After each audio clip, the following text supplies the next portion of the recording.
오늘 이 말씀의 배경은 모압의 이스라엘에게 원래 돈을 받고 길을 허락했습니다. 신명기 2장 29절에 보면. 그리고 원래 또 이 모압이라는 나라는 이스라엘 하나님께서 건드리지 말라고 그랬어요. 저들은 다 따져보면 이제 다 가족적으로 관계가 되기 때문에 너희 그들을 싸우지 말라고 신명기 2장 9절에 지시했습니다. 그래서 원래 싸울 의도가 없어서 사실 이 발락이, 그 왕 발락이 가만히 있어도 관계 없습니다.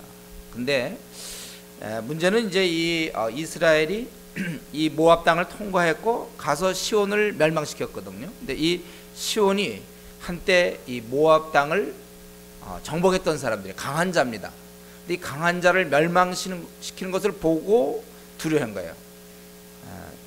그래서 이제 어떻게 할까? 저들과 싸운다면 어떻게 할까? 싸울 일이 없었는데 알지 못하니까 이거 어떻게 할까 하고서 그런 이제 마술의 힘을 빌어서 이 무당을 찾아가서 바로 이 발람이 이제 그러한 사술을 하는 자인데 그 사람의 힘을 빌어서 물리쳐고자 한 것입니다.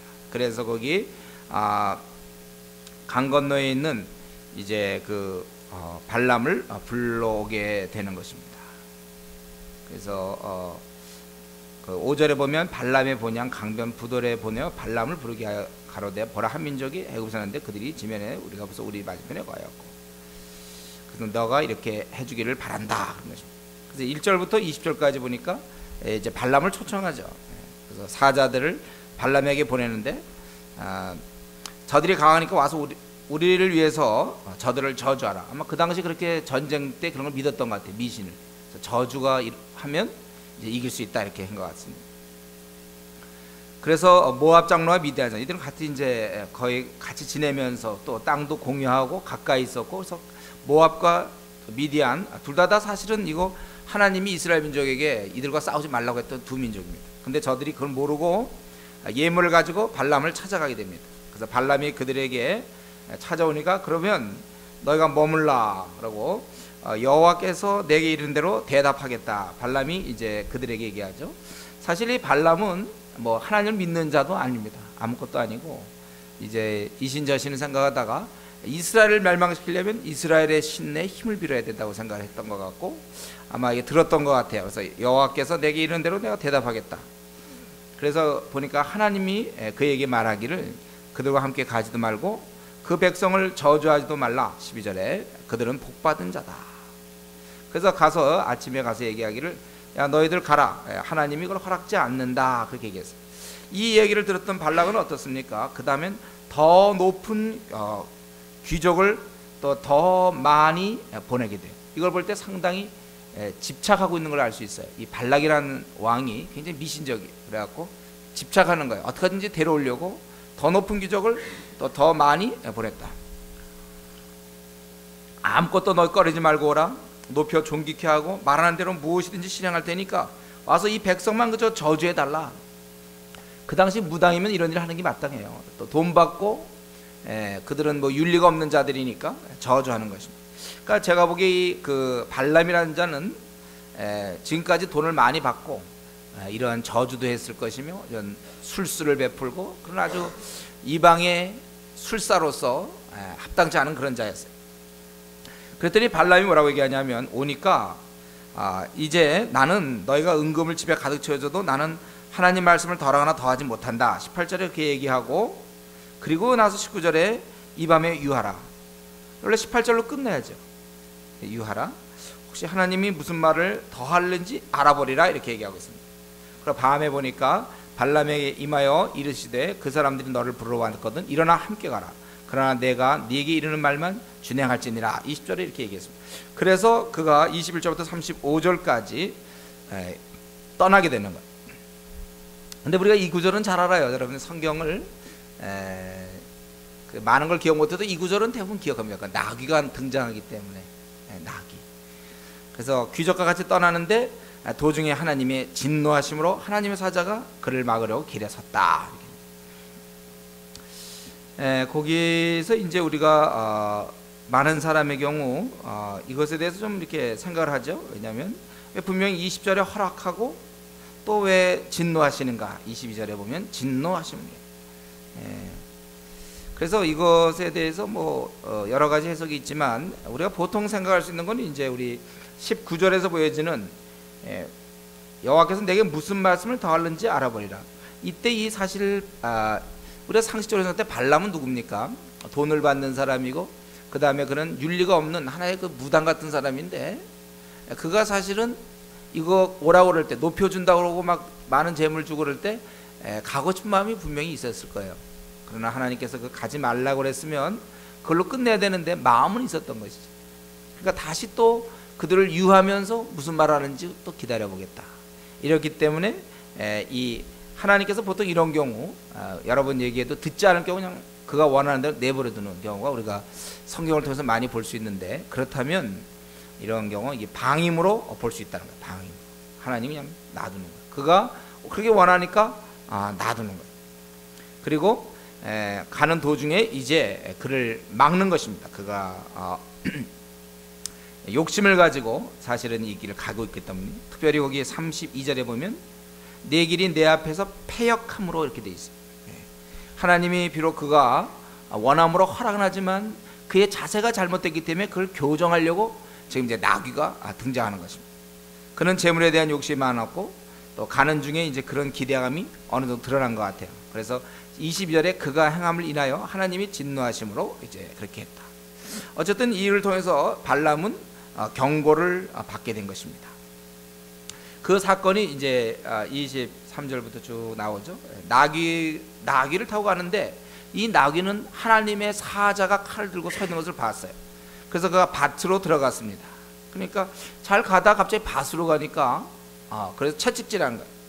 그랬더니 이제 그 다음에는 그가 길로 들어섰는데 좌우에 담이 있다고 그랬습니다. 24절에 보면 좁은 길이 섰고 좌우에 담이 있으니까 나귀가 여호와의 사자를 보고 몸을 피하느라고 담에 대게 되고, 그러니까 발이 어떻게 될까? 피하려고 하니까 발람의 발을 그 담에 비비어 상하게 하며 발람이 다시 채찍질하니.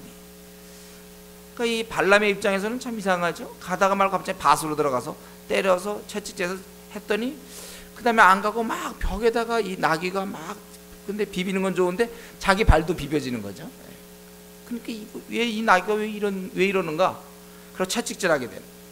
그러고 나서 갔더니 더 나아가서 좌우로 피할 수 없는 좁은 곳에 선지라 여호와의 사자가. 그래서 나귀가 여호와의 사자를 보고 그러면 발람의 밑에 엎드리게 된 거예요. 가지 않고 엎드려. 그래서 이번에는 발람이 노하여 자기 지팡이로 나귀를 때리는지라. 그러니까 이 나귀 입장은 참 난처하죠. 한쪽은 채찍, 한쪽은 칼.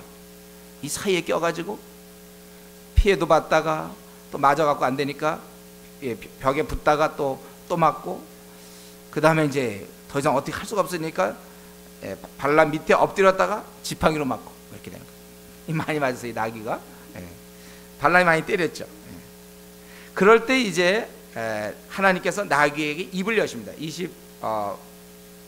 28절에 보면 여호와께서 나귀의 입을 여시고, 31절에는 눈을 여시고, 발람의 눈을 여시고, 이번에 나귀의 입을 여시는데, 발람이 뭐였으면 내가 무엇을 했길래 3번이나 때리는가, 이렇게 이 발람이 그렇게 나귀가 그렇게 얘기했다는 거예요. 3번이나 때리느뇨. 이거 굉장한 사실 아닙니까? 어떻게 짐승이 얘기합니까? 그러니까 이제 자유주의자들은 이거는 이제 뭐 그렇게 느꼈을 거라든가 이런 식으로 얘기하는 거예요. 근데 이 얘기를 듣고 발람이 나귀에게 말하되, 29절 30절에는 또 나귀가 발람에게 말하되, 서로 대화하고 있어요. 3번을 때리니뇨 했더니 발람이 기절하였더라. 원래 이렇게 되는 거 아니? 어떻게 나귀가 얘기하는 거에서 기절했다는 할 텐데, 아주 뭐 그냥 당연하게 발람이 나귀에게 말하되 네가 나를 거역하는 영혼이 내 손에 칼이 있었다면 곧 너를 죽였으리라, 이렇게 얘기했어요. 아마 이 발람이 주로 술수와 신접함, 무당, 그다음에 이런 어둠의 세계에 익숙하다 보니까 이러한 것에 대해서도 좀 우리가 무슨 항상 이상을 보고 뭐 환상 보고 꿈을 보고 술수를 행하고 신접하고 이렇기 때문에 아마 이것에 대해서 다른 사람에 비해서는 별로 좀 자연스럽게 받아들인 것 같아요. 그래서 그가 네가 나를 거역한 영고다 할 때 나귀가 발람에게 이르되 나는 네가 오늘까지 내 일생에 타는 나귀가 아니냐? 내가 언제든지 네게 이같이 하는 학습이 있더냐? 가로되 없었느니라. 굉장히 논리적인 낙이라고 볼 수 있어요. 그게 어떻게 내가 너 지금까지 한 적이 있느냐? 아주 영리해. 그랬더니 할 말이 없어서 없다 이렇게 얘기한 것입니다. 그러는 순간에 이제 발람의 눈을 밝히심에 거기 보니까 사자가 있는 것을 보고 머리를 숙이고 엎드리니, 그래서 사자가 얘기하기를 내 길이 패역함으로 막으려고 했다. 나귀에게 피한 것은 바로 그가 아니었다면 너는 죽었을 것이다. 그랬을 때 발람이 자신의 죄를 인정하게 된 것입니다. 그래서 34절에 발람이 여호와의 사자에게 말씀하되 내가 범죄했느라 당신이 나를 막으려고 길에 서신 줄을 내가 알지 못해.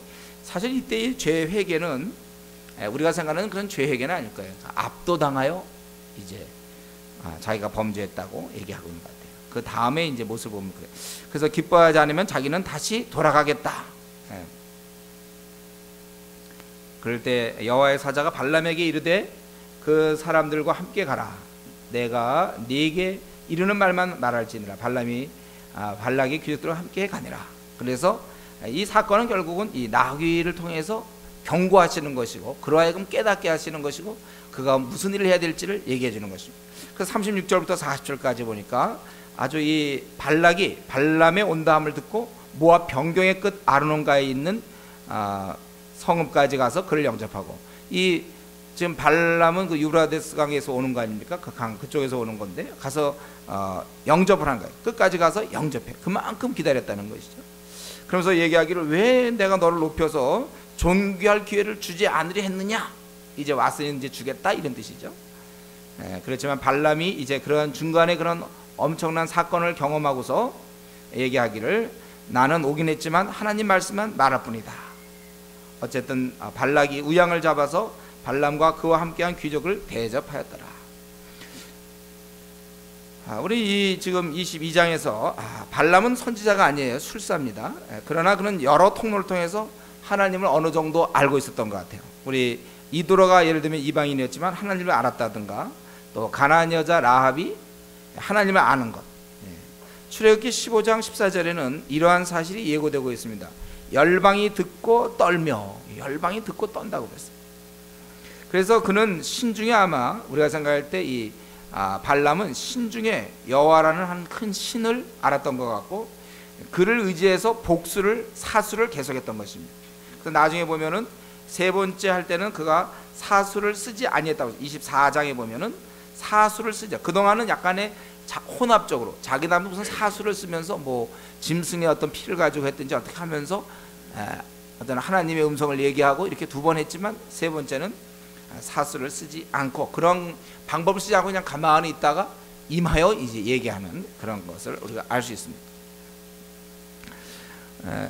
그는 아주 대단한 그 술사 중엔 대단해서 한 나라의 왕이 철저하게 의지할 정도로 굉장한 능력을 소유하고 있는 것 같습니다.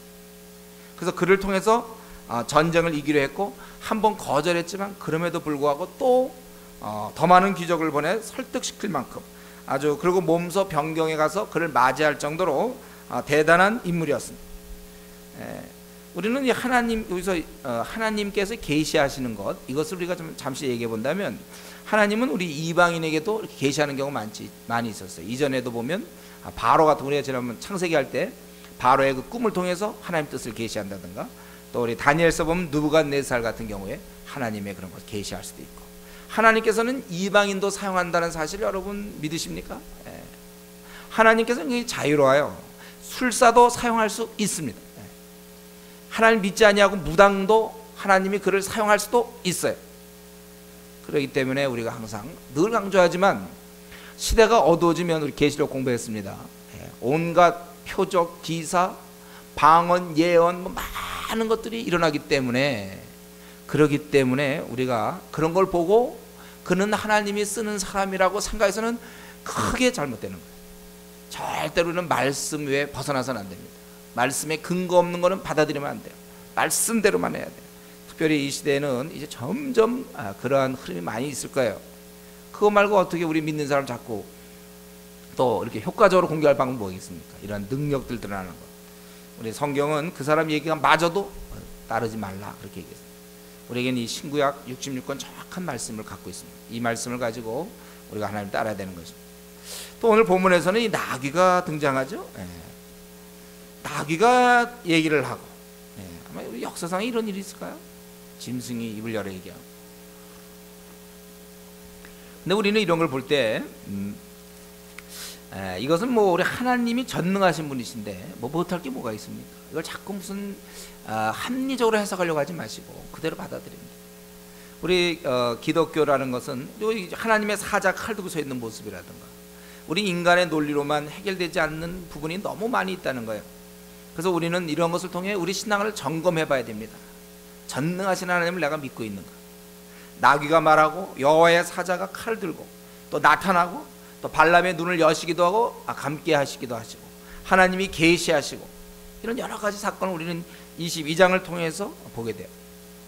그렇기 때문에 저와 여러분들은요, 이 겸손하실 필요가 있는 거예요. 우리가 너무 하나님의 세계에 대해서 모를 뿐입니다. 겸손하셔야 돼요. 이 초자연적 세계에 대한 체험과 또 이런 이해, 이런 믿음, 우리 것을 겸하여 가질 수 있도록 우리 노력해야 될 것입니다.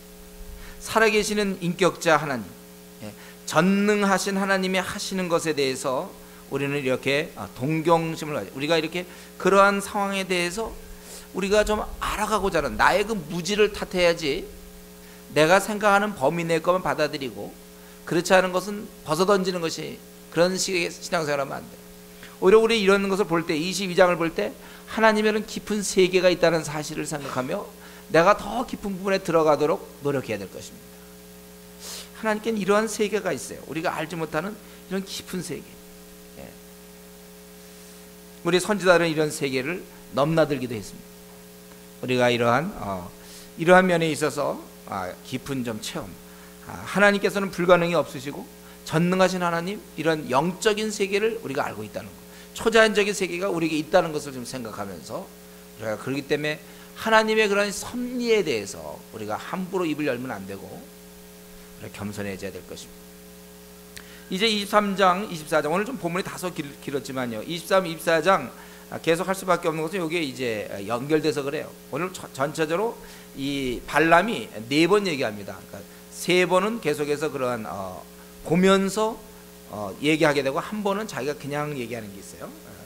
그래서 첫 번째, 두 번째, 세 번째인데 첫 번째는 12절까지 고 41절부터 시작해서 23장 12절까지가 첫 번째고 두 번째는 13절부터 26절까지 두 번째 이렇게 되는 것이죠. 그리고 세 번째가 27절부터 그 다음에 24장 13절까지가 세 번째 이러한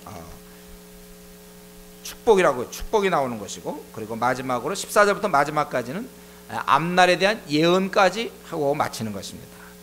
첫 번째 것은 축복이죠. 축복을 하는데 바알 산당에 올라 이스라엘 진끝까지 보는 것입니다. 그래서 거기 7단을 쌓고 이게 이제 그들의 방식인 것 같아요. 매단에 수성하지 않아 수양 하나씩을 드리고 발람은 어디에 갔냐면은 거기 3절에 보니까 제일 마지막에 사테난 산에 이른즉 이 사테난 산이라는 것은 민둥산을 얘기해요. 그래서 거기에 이제 그렇게 하고 있었는데 이런 방식은 다 어떤 세상적인 방식이고 지가 해왔던 방식이고 아마 이런 짐승을 죽이면서 어떠한 무슨 사술 같은 걸 써가지고 이제 늘 해왔던 것 같습니다. 그러나 여기에 하나님은 제한받지 않고 여기에 이제 나타나셔서 이 말씀을 주신 거예요. 5절에. 그래서 그가 얘기하기를 노래를 지어 하나님이 저주하지 아니하신 자를 내가 어찌 저주하며 꾸짖지 않은 자를 어찌 꾸짖고 이들은 홀로 처할 것이며 열방 중 하나로 여기지 않을 것이다. 그러니까 다른 민족과 구별된 뛰어난 민족이라고 얘기하는 것이고 이들은 너무 흥황해서 셀 수도 없고 그들은 의인이며 그 종말도 복되다 이렇게 얘기하고 있어요. 거기 10절에 보면 티끌을 뒤능히 계산하면 이스라엘의 4분의 1을 왜냐하면 저들이 4개의 진으로 나눠져 있었거든요. 그러니까 4분의 1을 능히 계산해요. 그렇기 때문에 발락이 이 말을 듣다가 발락이 발람에게 이르되 그대가 어찌 내게 이같이 행하느냐 나의 원수를 저주하라고 그대를 데려왔거늘 그대가 온전히 축복하였도다. 그럴 때 이 발람이 여호와께서 내 입에 주신 말씀을 내가 어찌 말하지 아니할 수 있을까. 이때까지만 해도 지금 그가 나귀 사건을 통하여 아주 그 무서운 경험을 했고 또 하나님이 임하시는 걸 그가 지금 현재 하나님께 사용되는 중이기 때문에 그는 아주 당당하게 그렇게 얘기한 것입니다. 그래서 이제 두 번째 발락이 하는데 여기서 발락은 집착하고 있는 모습을 볼 수 있어요. 포기하지 않고 가로되 나와 함께 그들을 달리 볼 곳으로 가자. 거기서는 그들을 다 보지 못하고 그 끝만 보리니 거기서 나를 위하여 그들을 저주하라 하고.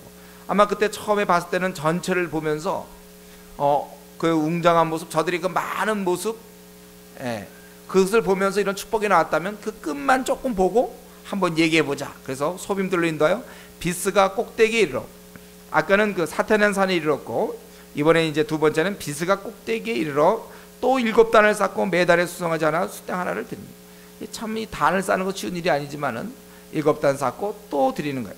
그래서 이제 이것을 통하여 발람은 떨어져 있다가 이제 그것이 끝나고 나서 하나님께서 그에게 임하는 것입니다. 16절에. 그래서 노래를 또 지었는데 하나님은 인생이 아니니 19절에 시건치 아니하시고 말을 갖다가 이렇게 쓸데없이 이렇게 하시는 분이 아니고 인자가 아니시 후회가 없으시도다. 어찌 그 말씀하신 말을 행치 아니하시며 하신 말을 실행치 아니하여. 아까 그 말을 한 것을 그대로 할 수밖에 없다는 거예요. 내가 축복의 명을 받았으니 내가 돌이킬 수 없도다. 하나님은 이스라엘의 허물 패역을 보지 아니하시고 그들과 함께 있고 그들의 왕이 되시며 하나님이 그들을 애굽에서 인도하고 그 힘은 들소와 같고 이스라엘은 해야 할 사슬과 복술이 없고 하나님이 이스라엘에게 크게 행하신다. 이스라엘은 암사자 수사자 같고 모든 것을 먹고 이기며 이렇게 먹고 이긴다. 그렇게 이제 얘기하고 있습니다. 그래서 주의 비를 맞이하는 눕지 아니하리라 하매 24절에 그렇게. 아까 첫 번째는 흥왕에 대해서 얘기했다면 두 번째는 함께 하나님이 함께하는 자들이며 그리고 힘이 있다는 것을 얘기하고 있습니다. 그러니까 발람에게 이르되, 묘하게도 이번에 보니까 이 발락이 발람 자꾸 이렇게 우리 좀 헷갈릴 수 있죠. 이번에 어떻게 이렇게 발람 얘기가 원래 중심인데 발락이 마침 이름이 좀 비슷하게 됐어요. 발락과 발람. 그래서 발락이 발람한테 얘기하기를 저주도 말고 축복도 말라. 원래는 저주를 부탁했는데 가만 보니까 너무 축복하니까 차라리 그럴 바에는 가만히 있어라, 괜히 데리고 왔다, 약간 이런 거죠. 저주도 말고 축복도 말라. 그럴 때 발람이 발락에게 나는 하나님께서 말씀한 대로 할 수밖에 없다. 이거 이방의 그 술사가 계속해서 이런 얘기하는 건 굉장히 독특한 거라고 볼 수 있어요. 그리고 이제 세 번째 27절부터 24장 13절까지 세 번째 또 축복이죠. 그래서 발락이 다른 곳으로 인도합니다. 혹시 저주를 하나님이 기뻐하시리라, 이렇게 해서 부월산 꼭대기로 가는 거예요. 이 발락은 참 열심을 내죠. 지금 여기에 모든 걸 걸고 있는 거예요. 산도 지금 몇 번째 올라갑니까? 민둥산도 갔다가 또 아까 거기 비스가 꼭대기도 갔다가 이번에 또 부월산 꼭대기도 가고, 이제 안절부절 못하는 것 같아요. 그래서 광야가 내려다 보이는 것을 또 7단을 쌓고 거기서 수송아지 양 7마리를 준비하고, 이럴 때 이제 발람이 이제는 자가 어떤 나름대로 어떤 그들이 하는 방법이 있을 거 아닙니까? 어떤 짐승이면 짐승이 어떤 거를 뭐 뼈를 보고 하든지 뭐라 이런 사수를 썼는데 그걸 이제 쓰지 아니하고 이거는 보나마나 하나님께서 이걸 기뻐하는 거구나. 그러고서 그가 눈을 들어 이스라엘을 그 지파대로 거하는 것을 보는 동시에 하나님의 신이 그 위에 임한지라. 우리 사무엘상 10장 10절에 보면 사울에게도 하나님의 신이 임한 적이 있었죠. 이렇게 성경에는 하나님의 필요에 따라 이렇게 임한 적이 있어요. 사울이 참 부족한 자였지만 그에게 하나님이 임해서 그게 하는 것처럼 이 이방인의 술사 발람에게 하나님의 신이 임해서 그가 노래를 지어 말하기를 발람이 말한다. 눈을 감았던 자, 말씀을 듣는 자, 젖는 자 이상. 눈을 감았던 자라는 건 뭔가 이렇게 이상을 보는 듯한 그런 자세가 나오죠. 엎드려 눈을 뜬 자, 또 그런 가운데 눈을 또 떴는지 모르겠는데 다 자기를 얘기하는 거예요. 자기를 지금 이렇게 얘기하는 거예요. 그래서 이스라엘은 벌어짐의 골짜기요 강가의 동산이며 하나님의 십인 침향목들 물가의 백향목들과 같다. 얼마나 아름답게 얘기하는지 모릅니다. 통에 물이 넘치고 종자는 많은 물가에 있다. 왕이 아각보다 높으니 그 나라가 진능하겠다. 여기서 왕이 아각보다 높다는 것은, 아각은 보통 이집트의 왕은 보통 바로라고 하는 것처럼 보통 아말렉의 왕의 호칭을 이 아각이라고 얘기합니다. 그래서 아각보다 그 왕들이 높기 때문에 진능하리로다. 하나님이 애굽에서 인도하고 힘이 들쏘같고, 또 거기에 8절에 하나님이 그를 애굽에서 인도해 내셨으니 그 힘이 들쏘와 같도다. 그 적국을 삼키고 그들의 뼈를 꺾으며 화살로 쏘아 깨뜨리로다. 끌어안고 누움이 수사 같고 암사자 같으니 일으킬 자 누구냐? 너를 축복하는 자마다 복을 받을 것이요 너를 저주하는 자마다 저주를 받을지로다. 세 번째 또 이렇게 축복하고 있는 것입니다. 그랬을 때 발락이 발람에게 노하여 손뼉을 치며, 이거 굉장히 화가 나는 행동이죠. 손뼉을 친 발람에게 말하되 내가 그대를 부른 것은 내 원수를 저주하라 하며 오늘 그대가 이같이 3번 그들을 축복하더라. 그러므로 이제는 그대의 곳으로 달려가라.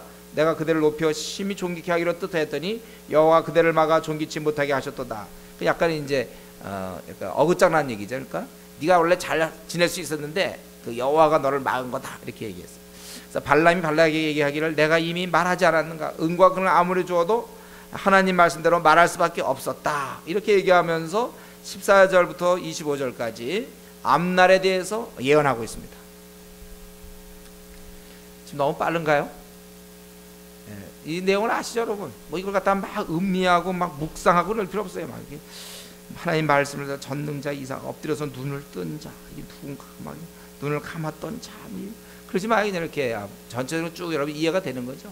3가지 축복, 하나님께서 그 역사하셔서 결국 이 이방인의 술사가 원래 저주해야 되는데 축복하고 있는 아주 전혀 다른, 그러니까 오늘 굉장히 생각보다는 우리가 생각한 거 굉장히 다른 모습이 지금 드러나고 있는 거예요. 그가 앞날에 대해서 이제 14절부터 25절까지 얘기하죠. 이스라엘 백성이 당신 백성이 할 일을 내가 알려주겠다. 지금 굉장히 기분 나쁜 상태에서 헤어져야 되는데 한마디 더 하고 이제 헤어지는 것이죠. 그래서 또 부월의 아들 발람이 말하며 눈을 감았던 자가 말하며 하나님 말씀을 듣는 자가 말하며 지극히 높으신 자의 지식을 아는 자 전능자의 이상을 보는 자 엎드려서 눈을 뜬 자가 말하기를, 자기가 얘기하는 거죠. 내가 그를 보아도 이때 일이 아니면 내가 그를 바라보아도 가까운 일이 아니다. 이것은 미래의 일을 얘기하는 거예요. 한 별이 야곱에게서 나오며 한 홀이 이스라엘에서 일어나서 모압을 이편 저편까지 쳐서 파하고 또 소동하는 자식들을 다 멸하리로다. 그래서 이제 그들 우왕좌왕하고 있는 그들을 다 멸하고 그 원수 에돔은 그들의 산업이 되며 원수를 무찌르는 한 홀이 한 별이 어떤 한 왕이 나와서, 이게 약간 뉘앙스가 메시아를 의미하는 것 같기도 하지만, 그럼 우리 일단 이스라엘을 지금 축복하면서 한 왕이 다 이들을 무찌른다 이거예요. 원수 에돔은 모압과 에돔 18절에, 그리고 20절에 아말렉, 이런 족속들을 다 멸한다는 거예요. 그들의 산업이 되며 그 원수 세일도 그들의 산업이 되고 그 동시에 이스라엘은 용감히 행동하리로다. 주권자가 야곱에서 나와서 남은 자들을 그 성읍에서 멸절하려더라 하고, 또 아말렉을 바라보며 노래를 지어 가로되 아말렉은 열국 중에 으뜸이나 종말은 멸망에 이르로다 하고, 다 멸절시킨다고 그렇게 얘기하고 있습니다. 그리고 또 가인 족속을 바라보면, 가인 족속은 이제 겐 족속이죠. 원래 이스라엘에서 우호적이었는데 거처가 견고했지만 나중에 아수르에서 포로가 된다 이거죠. 가인 족속을 바라보며 노래를 지어 가로되 너희 거처가 견고하니 네 보고자 봐야겠다. 그러나 가인이 쇠멸이니 나중에 아수르의 포로가 되리로다 하고, 그리고 또 노래를 지어 가로되 하나님이 이 일을 행하시니 그때 살 자가 누구랴. 지금 아수르 얘기를 하면서 기띔 해변에서 배들이 와서 아수르를 학대하며 에벨을 괴롭히리라 하리라 마는 그도 멸망하리라도 하고, 발람이 일어나 자기 곳으로 돌아갔고 발락도 자기 길로 갔더라. 여기 아수르에 의해서 이 겐 족속이 망하지만, 그러나 또 이 아수르는 기띔이라고 해서 이제 헬라 족속들이죠. 구브로 기띔에서 배들이 괴롭힌다. 에벨을 괴롭힌다. 그러나 또 그 헬라 그 기띔도 다 그도 멸망한다는 거예요. 아수르는 동쪽에 거주하던 대표적인 나라였고, 에벨은 서편에 거주하던 주로 셈족 대표적인 그런 나라였습니다. 그래서 아수르, 에벨 다 망한다는 거예요. 이렇게 이제 미래를 예언하고, 그리고 발람과 발락이 각기 제 길로 갔다. 그러니까 실패한 것입니다. 발락은 이방인 술사 발람을 끌어들여서 이스라엘을 저주하고 저들을 이기려고 했지만 하나님께서 이것을 막으신 것입니다. 우리는 이 지금 22장, 23장, 24장 아주 이 사건은 아주 좀 특이한 케이스라고 볼 수 있어요. 성경에 이러한 식의 사건들 이건 별로 없었던 것 같아요. 성경에 아주 특이한 케이스라고 볼 수 있습니다. 하나님께서 당신의 예언자가 아닌 이방인의 술사를 사용해서 이스라엘을 축복하시는, 이스라엘을 격려하시는 그러한 장면이에요. 물론 이스라엘은 어떤 경로로 이 발람의 예언을 알게 되었는지 모르지만, 아마 나중에 이제 이스라엘이 그 미디안에 들어갔을 때 그때 이제 발람을 죽이거든요. 그때 아마 이러한 내용들을 알게 된지 모르겠어요. 모세의 책에 이것이 기록되고, 이것은 두고두고 오는 세대에 이스라엘에게 굉장한 격려와 용기를 주게 되는 것입니다. 왜냐하면 이스라엘도 사실은 모압과 비교해서 별로 훌륭하지 않아요. 이들도 뭐 사실 벌 받아야 됩니다. 그러나 하나님께서 저들에 대해서 이제 넘어가 주는 거예요. 왜냐하면 하나님과 언약 맺은 하나님 나라의 백성이기 때문에 축복하는 것입니다. 하나님께서는 이스라엘 민족 당신의 백성을 사랑해 주셔서 이 저주의 말도, 이방인 술사가 좀 저주하기로 했으니 뭐가 문제입니까?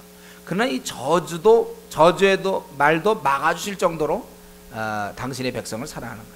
뭐 부모가 그렇게 되지 않겠습니까? 자식을 누가 욕하면 그 좋아할 부모가 어디 있어요? 하나님도 이스라엘 민족, 하나님 나라의 백성이 저주받는 걸 싫어해요. 하나님께서 당신의 백성을 그렇게 사랑한단 말이에요. 우리 하나님 이런 분이십니다. 하나님 우리에게 복 주시기를 원하시는 분이세요. 아니 그래서 이미 원하시는 미래형이 아니고 이미 우리는 복을 많이 받은 사람입니다. 우리가 이미 하늘의 하나님을 아버지라고 부를 수 있는 우리는 복을 누렸고, 천국에 우리는 들어갈 수 있는 복을 우리는 누리는 사람들이에요. 또 우리가 이 땅에서 어려울 때 기도할 수 있는 복을 우리는 누리고 있으며, 또 신앙으로 제대로 가질 때 삶의 목표와 기쁨과 평안이 우리에게 있지 않습니까? 또 우리의 삶 속에 성령님이 이끌어 주시고, 그리고 성경에 약속하기를 최후 승리를 얘기했고 주 안에서 수고할 때 헛되지 않을 것을 약속해 주셨어요. 여러분, 우리가 이런 하나님께서 우리에게 복 주시기를 원했고 이미 상당히 많은 복을 받았고 앞으로도 계속 우리를 복 주시기를 하나님이 원하십니다. 그렇기 때문에 우리가 이 하나님의 사랑을 의심해서는 안 돼요. 현재 벌어지는 일 때문에 하나님의 사랑을 의심하면 안 됩니다. 여러분, 지난날의 돌보심을 자꾸 기억하십시오. 현재 어려울 때 우리가 이길 수 있는 방법은 지난날에 하나님이 베푸신 은혜를 기억하는 거예요. 아무도 염려하지 마십시오. 여러분, 우리 근심하면 안 됩니다. 기죽지 마십시오. 우리 하늘의 아버지께서는 우리를 누가 저주하는 것도 싫어하시는, 그렇게 나를 사랑하시는 그런 하나님이란 말이에요. 우리는 이러한 사건이 있었는지 없었는지도 몰라요. 배후에서 이스라엘 민족은 처음에 몰랐을 거 아닙니까? 이런 사건이 그 이방인 술사를 통해서 발락이 이렇게 하려는, 그런 몰라요. 그들이 뭐 저주해서도 할 수 없어요. 그러나 하나님께서는 그것조차도 모르고 있지만은 배후에서 그런 것도 다 막아주시는 그러한 아버지. 우리는 이런 면에서 이 땅에서 내가 사랑받는 자임을 의심해서는 안 됩니다. 현재 일이 잘 안 풀린다고 해서, 풀리지 않는다고 해서 기죽어서도 안 돼요. 하늘의 아버지께서 우리를 이렇게 끔찍이 돌보시는데 우리가 우리 자신에 대해서 연약한 채 우울하게 우리 자신을 보내서는 안 되는 것입니다. 담대하셔야 합니다. 나를 이렇게 사랑하시는 아버지가 계시다. 이것은 그 아버지는 변하지 않아요. 지금도 여전히 우리를 사랑하고 계신단 말이에요. 이 아버지의 성품 바뀌지 않습니다. 이 아들을, 딸에 대해서 정말 다른 사람이 나를 무시할지 모르고 또 다른 사람은 어떻게 하지만 하나님은 근본적으로 그런 것까지 싫어하는 그러한 하나님이 나를 사랑하고 있다는 거예요. 여러분, 이러한 사랑을 알고 계십니까? 나에 대해서 이렇게 나를 이렇게 높여주는 하나님을 알고 계시나요? 그럼 동시에 하늘의 아버지는 이 아들, 딸인 나를 이렇게 무시하는 자들, 멸시하는 자, 저주하는 것을 막아주시는데, 그러면 나는 어떻습니까? 역으로 나는 우리 하늘의 아버지가 무시당하거나 업신여김을 당하거나 그럴 때 나는 어떠한 태도를 취하고 있습니까? 나는 어떻게 반응합니다. 이 땅에 많은 사람들이 하나님을 망령되이 일컫고 하나님을 무시할 때 나는 어떤 마음이 듭니까? 여러분, 이런 분한 마음이 들어야 돼요. 이 말은 무슨 말입니까? 우리나라에 3,700만 명의 주님을 믿지 않는 영혼이 있다는 사실을 우린 그거에 대해서 분한 마음이 들어야 돼요. 저들은 하나님을 무시하거든요. 받아들이지 않아요. 여러분, 학생입니까? 캠퍼스 나가보면 10,000명, 20,000명이 하나님 없이 살아요. 하나님 아주 안 믿어도 되는 것처럼 삽니다. 직장에 가면 그래요. 그 상관이 그렇고 또 부하 직원이 그럴 수 있어요. 우리는 이런 면에서 영성을 가져야 돼. 분한 마음을 소유해야 됩니다. 뭐 다원주의로서 뭐 다른 종교도 인정하잖아. 그쪽에서는 손해볼 게 없지만 우리는 크게 손해보는 거죠. 우리는 우상들과 우리는 대화할 수 없어요. 분한 자들을 싸워야 됩니다. 여러분, 정말 우리 아버지가 모욕당하는 것이 분하다면 이 시대에 가만히 있을 수 없고 복음을 전할 수밖에 없는 거예요. 분하면. 이 복음 전하는 건 명령인 것 같지만 가만 보면 자식으로 마땅히 해야 돼요. 누가 아버지 욕하는데, 누가 아버지 비웃는데, 근데 어찌 내가 가만히 있고 내 먹고 사는 일, 내 공부하는 일에만 내가 시간 보낼 수 있습니까? 어떻게 하든지 그런 사람 시간을 내요. 이게 분한 마음이 들지 않는 것, 이게 자고 있는 증거입니다. 어째서 분하지 않습니까? 우리가 이거 인간 도리를 합니까? 우리가 부모님께 효도한다고 그러지만 하늘의 하나님께 우리가 효도합니까? 우리의 이런 면에서 오늘 이 본문을 통해서 이런 일이 다 있었고 이스라엘 백성 그런 걸 모르는 채 있었지만 하나님께서는 저들의 사랑하는 아들 딸의 저주까지를 막기를 원하시는 우리 그런 하나님, 나에게도 여전히 동일하시고, 그렇기 때문에 우리 이렇게 힘없이 살아서는 안 되는 것입니다. 우리 여기 그 발람에 대해서 좀 살펴보기로 하는데, 발람에게 하나님의 신이 임했습니다. 하나님께서 말씀하셨어요. 그러나 이것은 일시적인 거예요. 하나님께서 일시적이나마 그를 통제하셔서 저주할 그를 축복으로 바꾸시는 것입니다. 사용된다고 해서 그 자신이 바뀐 것은 아니에요. 발람 자신이 이제 이방인의 술사로 있다가 이렇게 사용됐기 때문에 하나님의 백성으로서 이제 신실한 선지자가 된다, 이건 아니란 말이에요. 그렇게 될 가능성도 물론 있었어요. 그러나 아니었습니다. 변화된 것, 일시적으로 능력을 행했지만 그의 죄성과 욕심은 그대로 있었던 것입니다. 그래서 이 기간이 지나고 이제 발람 얘기를 제가 더 할 수가 없기 때문에 이왕 발람 얘기가 많이 나와서 여기서 좀 더 성경 다른 본문을 더 요 발람에 대해서 얘기한 게 있는데, 그는 어떻게 됐냐면요, 이 기간이 지나고 나서 각기 제 길로 갔다고 그랬지 않습니까? 집으로 간 게 아니고 여기서 흩어진 것을 이렇게 이제 떨어졌다는 얘기고, 그는 그 이후에도 가만히 살펴보면 요게 계속 남아있던 것 같아요. 왜냐하면 우리 그 31장에 보면요, 31장 8절에 보면 또 죽인 자 외에 미디안의 다섯 왕을 죽였으니 미디안의 왕들은 에위와 레겜과 스루와 후르와 레바이며 또 부올의 아들 발람을 칼로 죽였더라, 이렇게 되어 있어요.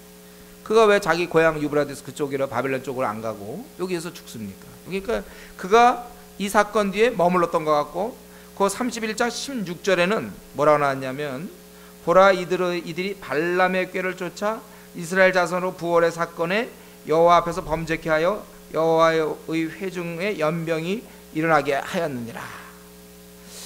그래서 이때 요때까지가 하나님을 통해서 그가 저주를 막으셨는데, 그 다음에 그는 그 기간이 끝나고 다시 탐욕 속에서 원래 이방인으로서 보통 인간이 갖고 있는 욕심, 그래서 간교한 꾀를 내서 이스라엘을 공국해 한 것입니다. 그러니까 이거 밖에서는 안 되고 내부적으로 이제 모압 여인들에서 25장부터 시작되는 거예요. 이제 그들을 갖다가 음행을 하게 만들고 타락시키고.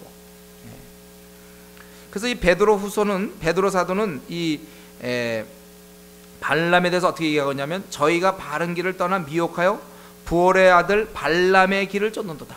우리 요 24장까지만 보면은 뭐 잘못한 게 없잖아요. 그래도 꽤 이렇게 했지만은, 그러나 궁극적으로 그 삶 자체는 발람의 길을 쫓는다. 그는 불의의 싹을 사랑하다가, 이렇게 그렇게 얘기했어요. 불의의 싹을 사랑했다. 유다서 1장 11절에 보면 싹을 위하여 발람의 어그러진 길로 몰려갔으며, 그래서 아주 불의의 싹을 사랑하던 대표적인 사람이 발람으로 얘기하고 있습니다. 계시록 2장 14절에는 발람이 발락을 가르쳐 이스라엘 앞에 올무를 놓아 우상의 제물을 먹게 하였고 또 행음하게 하였느니라. 우리는 이 사건 뒤에 더 기록이 안 돼 있었는데, 알고 보니까 발람이 그 다음에 발락에게 가서 얘기해갖고 이스라엘에게 음행을 하도록, 같이 지내도록 함으로써 싸울 필요가 없죠. 같이 다 통혼을 해버리면 이제 그랬던 그것은 다 불의의 싹을 위해서 그렇게 했다고 얘기하고 있습니다. 신약 저자들은 한결같이 그를 욕심에 미혹된 자로 표현하고 있습니다. 그렇다면은 우리는 알 수 있는 게 뭡니까? 잠시 하나님께 붙잡힌 바 되어 하나님이 원하는 대로 사용될 수는 있지만 그가 바뀌지 아니하면 그는 다시 범죄한다는 거예요. 자신의 욕심을 순간적으로 누를 수는 있지만 다시 결국은 범죄하는 것입니다. 이거는 어쩔 수 없어요. 거듭나지 않은 자의 특징이 욕심이거든요. 욕심대로 행하는 거예요. 거듭나지 아니한 자들은. 그들은 욕심을 누를 수가 없습니다. 체면 때문에 누를 수는 있지만, 어떤 상황 때문에 누를 수 있지만 근본적으로 욕심, 돈을 좋아함, 불의의 싹을 좋아함, 뇌물 먹는 거예요. 여러분 저 정치 판도를 보면요, 이상하게 매번 정권 바뀔 때마다 항상 뭐 받아먹는 사람들 나오잖아요. 그러면 그럼 본 사람들이 보면 그 다음에는 당연히 그러면 자기가 그 장관이 되든지 뭐 했으면 분명히 국회의원이 되든지 뭐 했으면 분명히 그거 안 받을 것 같지 않아요? 근데도 내가 미리 하나 예언하지만요, 이번에 또 정권 바뀌면 또 나와요. 이 사람들 다 먹었어요. 그 다음에도 또 나온다니까요. 이게 이 분화방 같아가지고 자기 동료들 막 나방들이 불린데 막 가고 죽잖아요, 그죠? 그래도 또 와. 그게 돼 있어요. 인간은 원래 그건 어쩔 수가 없는 거예요. 돈을 그건 좋아하게 돼 있어요. 우리 정당하게 벌어야 되는데 어쨌든 불의의 싹을 사모. 그 욕심 때문에 그러니까 욕심. 이때 끝나고 빨리 자기 집으로 갔으면 좋았겠죠. 안 가고 있다 결국 저기서 같이 죽는 거야. 이 발람이 불의의 싹을 좋아하다가.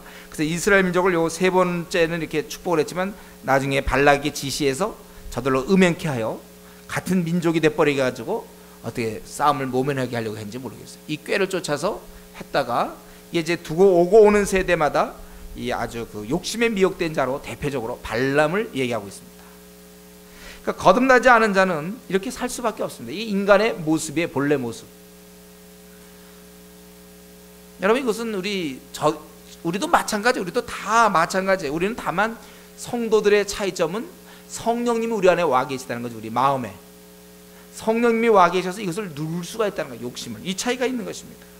그래서 우리는 성령 충만하면 성도로서의 삶을 살 수가 있는 거예요. 우리는 누구나 다. 우리는 이제 이런 욕심을 누를 수 있는 그러한 능력을 우리는 소유하고 있어요. 왜냐하면 성령님이 계시기 때문에.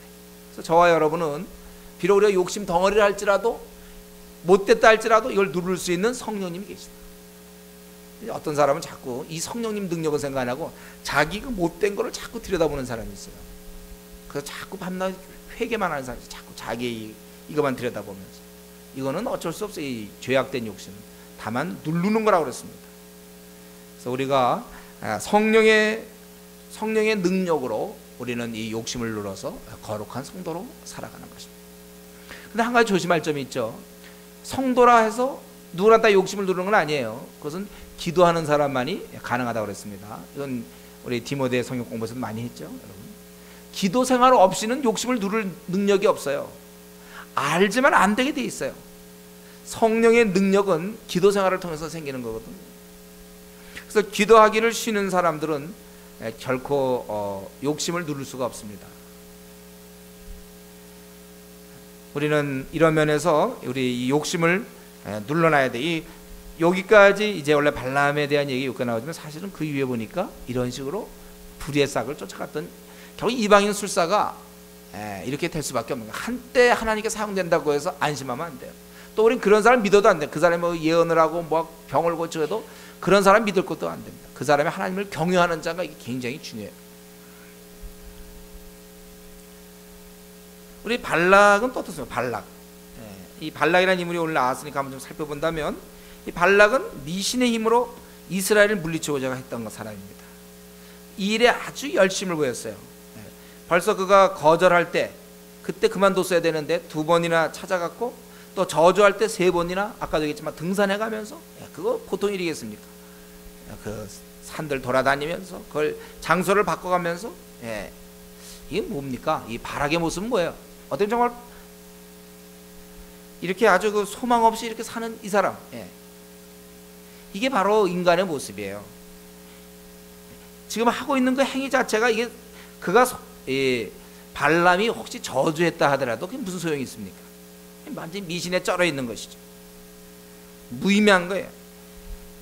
어려움이, 이 발락에게 어려움이 찾아올 때, 어려움이 닥칠 때 그는 술사만 바라볼 수밖에 없었어요. 자기 힘으로 어떻게 안 될 때는 이런 미신, 이런 우상, 어떤 그러한 주술을 외우는 자, 이런 자들을 바라보는 이 사건은요, 우리에게 이게 바로 세상 사람의 모습이라는 것이죠. 세상 사람들은 특별한 어려움이 없을 때는, 잘 나갈 때는 굉장히 강한 것 같아요. 그러나 만약에 힘든 순간이 찾아온다면 그렇다면 그들은 굉장히 약한 모습을 보이면서 뭔가 어떤 것에 기대려고 그래요. 절대적인 어떤 그런 힘에 의지한다는 거예요. 이게 세상 사람들의 모습이에요. 뭐 굉장히 잘 나가도 한번 암에 걸려 보세요. 그러면 뭐 살 수 있는 방법 다 써보고 뭐 무당도 뭐 다 그러는 거예요. 지금 우리 주위 사람이 이런 식으로 삽니다, 여러분. 이 발락 같은 사람이 우리 주위에 아주 그냥 디글디글거려요. 지금 뭐든지 우상숭배가 다 가서 비는 게 왜 그렇습니까? 뭔가 그런 힘을 이용해서 무슨 입시철만 되면 또 가서 부모들 비는 거 아니에요? 미신 믿는 자들이 다 그런 거예요. 뭔가 이렇게 하면 미신 덩어리들 있잖아요. 막막한 미신. 자꾸 뭔가 의지하려고 그래. 빌어요. 복 비는 자. 그 바람에 그래서 우리나라의 무속인도 다 먹고 사는 거죠. 여러분 요즘 저 일간지 말이죠. 보면은 그 운세 무슨 쪽집게 도사 막 이런 거 많이 나와요 요즘에. 안 봤습니까 여러분? 그런 게 막 선전 나와서 말이죠. 우리 교회 돈만 있으면 그냥 막 복음을 좀 선전하고 싶은데 이상한 여자들 막 나오고 있잖아요. 그래갖고 맞힌다는 거예요. 막 남자들 마찬가지고. 그게 되는 이유가 그 신문 광고가 얼마나 비싼데요. 한 면이 탁 밑에 하단에 탁 나오지 않아요? 그 왜냐하면 오늘날 이 발락 같은 사람들이 그냥 그걸 바라보는 거예요. 그거 잘 되는 거예요. 그게. 여러분 우리는 이런 사람과 우리가 살고 있습니다. 그렇기 때문에 우리가 이런 사람들과 살면서 우리는 그들의 모습의 그 근본을 뚫어봐야 돼. 왜 그러는가? 허무하기 때문에, 의지할 것이 없기 때문에, 저들에게는 소망이 없기 때문에, 저들은 목자가 계시지 않기 때문에. 그래서 우리가 그 근본을 바라보며, 그리고 결론적으로 얘기한다면 그런 우리 그리스도인이 제대로 된 사람들은 그걸 결국 불쌍히 여겨야 돼요. 가련하게 여겨야 된단 말이죠. 우리 저들에게 있어서 이러한 일을 종식시킬 수 있는 방법은 오직 하나님 한 분밖에 없습니다. 하나님만이 유일한 소망이에요. 근데 우리가 그 진리를 우리가 갖고 있지 않습니까?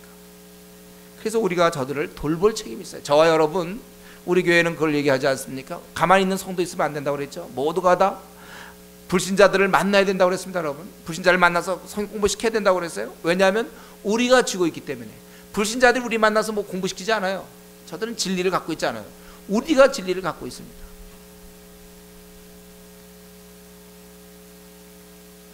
그래서 여러분, 제가 이렇게 설교할 때 어떻게 생각하는지 모르겠어요. 우리가 진리를 갖고 있다. 맞지? 그렇게 생각합니까? 우리는 저들에게 소망을 줄 수 있고 더 이상 저들이 이렇게 미신에게 기대는 이것을 종식시킬 수 있는 자다. 그렇다 이럴 때 여러분 어때요? 그렇습니까? 하고 놀랍니까? 아니면 다 알고 있는 얘기 왜 하십니까? 이럽니까? 후자에? 다 알고 있습니까?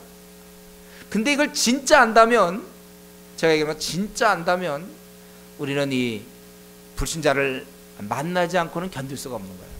내가 진리를 갖고 있기 때문에. 여러분, 이 세상 사람들은 어려움이 올 때 이 방법밖에 없어요. 우리가 저들의 그 아무 대안 없는 그 허무한 그들의 마지막을 볼 수 있는 그런 눈을 소유해야 되겠습니다. 그런 눈을 뭐 때문에 삽니까? 저들 어려움이 닥칠 때 아무런 대안이 없는 저들에 대해서 불쌍한 눈을 우리 갖게 해달라고 하나님께 기도하셔야 돼. 알지만, 머리로 알지만 이 눈까지 안 와. 우리는 동시에 이 발락의 헤맴, 발락이 이렇게 막 산 오르락내리락 산을 오르락내리락 하면서 또 아까운 그 짐승들 있잖아요. 그거 다 바치고 말이죠. 그리고 정말 안 좋은 소리 들으면서, 그러면서 그 발락의 헤맴을 통해서 왜 이러는가? 그는 위기의 순간 의지할 자가 없다는 사실. 그래서 이리저리 헤맬 수밖에 없고, 그런데 동시에 우리는 어떠한가? 그러면 우리는 그렇지 않지 않습니까? 발락은 헤맬 수 있어도 우리는 헤매지 않아요. 왜냐하면 우리는 하나님 한 분 계시기 때문에. 우리는 이런 발락은 헤맬 수밖에 없습니다. 왜냐하면 하나님이 없으니까. 우리는 하나님이 있으니까 헤매지 않을 수 있어요. 그런데 문제는 뭡니까? 하나님이 있는 우리가 발락처럼 사는 사람이 있어요. 어려운 문제 달면 그냥 요동해갖고 어쩔 줄 모르고 이리저리 자신의 힘으로.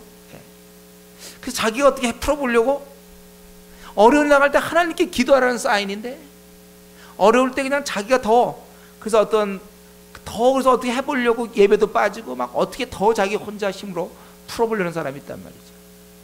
여러분, 우리 이런 자세는 안 돼요. 우리는 이러면서 안식하셔야 됩니다. 발락이 이런 헤매는 모습을 보면서 우리는 여유가 있어야 돼요. 나도 이전엔 그랬지. 나도 내 문제, 내 앞날의 문제, 결혼의 문제, 직장의 문제, 먹고 사는 문제, 뭐 진학의 문제, 모든 문제 내 힘으로 끙끙댔지만 이제는 이 문제를 풀어줄 하나님이 계십니다. 누가 보더라도 저 사람은 그런 문제에 대해서 크게 신경 안 쓰는 사람이다, 그렇게 할 수 있어야 돼요. 하나님을 믿으면서 발락처럼 헤매는 사람은 뭡니까?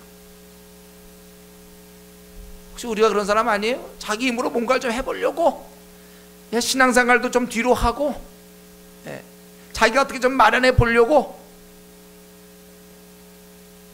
하나님 왜 믿습니까? 우리가 먼저 그의 나라와 그의 의를 구하는, 그리고 남은 세상으로 최선을 다하는 건 좋아요. 그러나 그런 것도 다 제끼고 그저 먹고 사는 일에 기도 생활도 제대로 안 하고 말씀도 연구 안 하고 전도도 안 하고 하나님께 정말 어린 자 돌보지도 않고, 그러면서 먹고 사는 일에 그거 안 하면 큰일 나는 걸 생각하고, 그럼 발락이지 뭐예요. 하나님 없는 발락은 헤매야 돼요. 맞아요. 산 3개가 아니라 5개라도 올라가려면 올라가야 돼. 그러나 하나님을 경외하는 우리들이 이렇게 헤매서는 안 되는 거죠.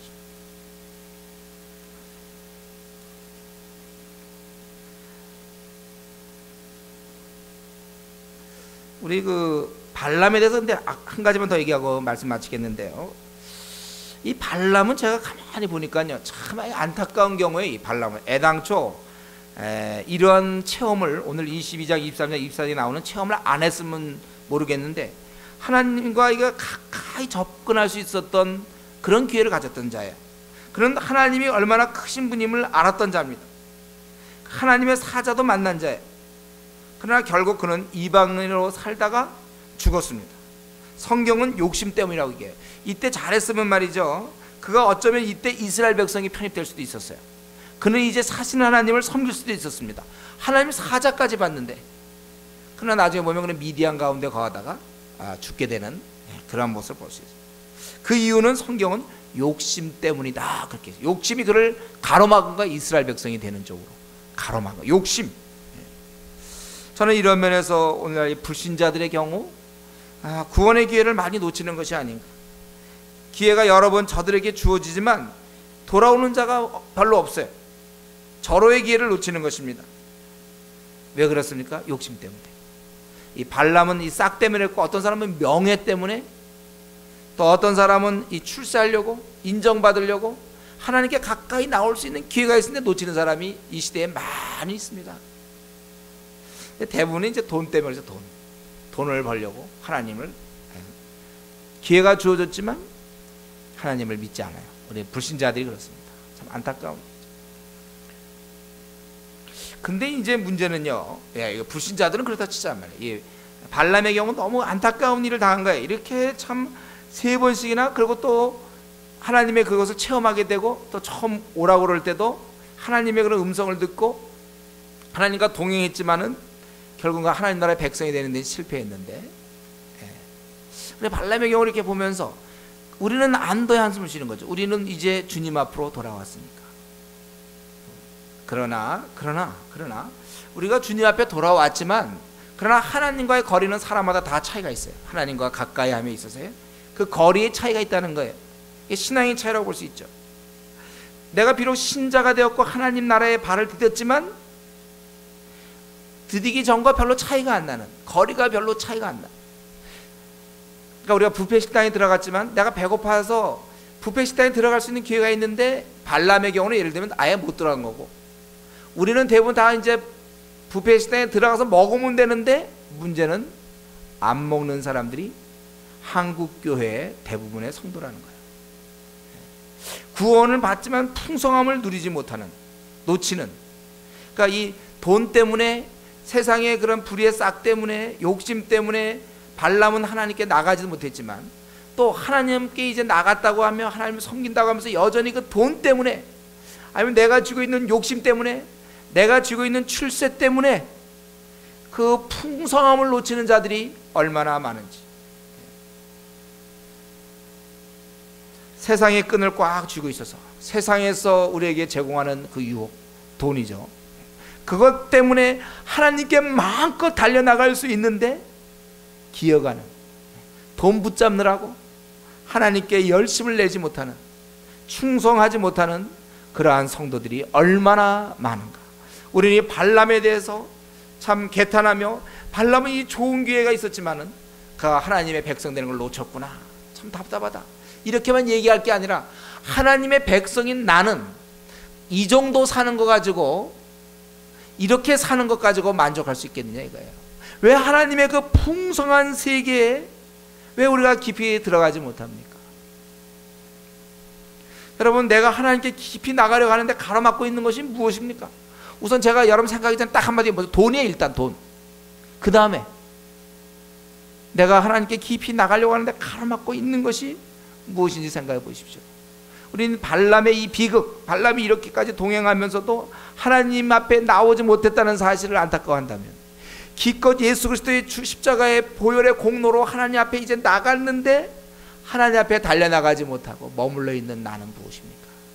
나는 도대체 무엇 때문에 성경 보지 못합니까? 나는 무엇 때문에 기도 생활도 제대로 못합니까? 나는 무엇 때문에 이 죽어있는 영혼들에 대해서 이 귀한 말씀도 나는 전하지 못합니까? 나는 무엇 때문에 이 어린 초신자들을 돌보지 못합니까? 도대체 내가 무엇을 지금 가장 쥐고 있습니까?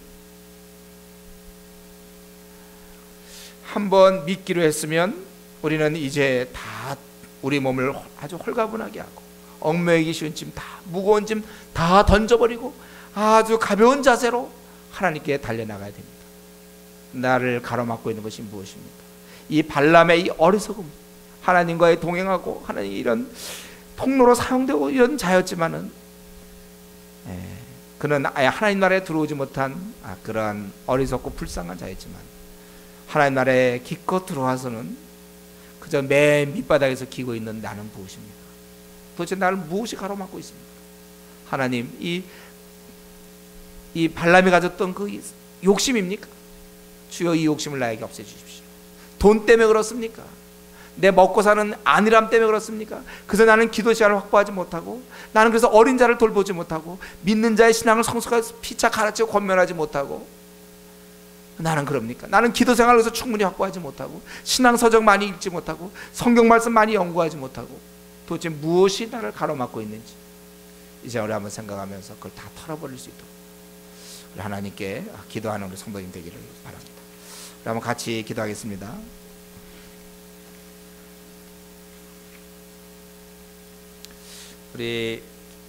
우리가 믿는 이 하나님, 우리 생각을 뛰어넘는 하나님입니다. 우리 나귀를 말하게 할 수도 있고, 또 여호와의 사자가 나타나기도 하고, 발람의 눈을 여시기도 하고, 또 계시하시기도 하는 이 초자연적인 하나님, 우리는 이런 면에서 겸손해야 합니다. 우리 하나님 무엇이나 다 가능하신데 우리 하나님을 제한하지 않도록, 또 우리 하나님께서는 우리를 사랑하셔서 이러한 이방 술사가 저주하는 것을 다 막고 계십니다. 하나님 우리를 이렇게 하시는데 나는 하나님 사랑 혹시 의심하는 거 아닙니까? 또 아버지께서 나에게 이렇게 베푸시는데 나는 이 땅의 사람들이 아버지의 이름을 무시하는 것에 대해서 왜 분하지 않습니까? 이 분함이 없는 것에 대해서 우리 이 발람에게 있어서 가장 큰 문제는 결국 자신의 욕심 때문에 하나님 나라의 백성이 될 뻔했지만 결국은 떨어져 나갔습니다. 우리는 이제 하나님을 믿는다고 하는데, 하나님 앞에 나갔고 그 나라에 들어왔다고 그러는데 왜 달려나가지 못하는지, 우리 이러한 것들을 생각하면서 한번 이 시간에 통성으로 같이 기도하겠습니다.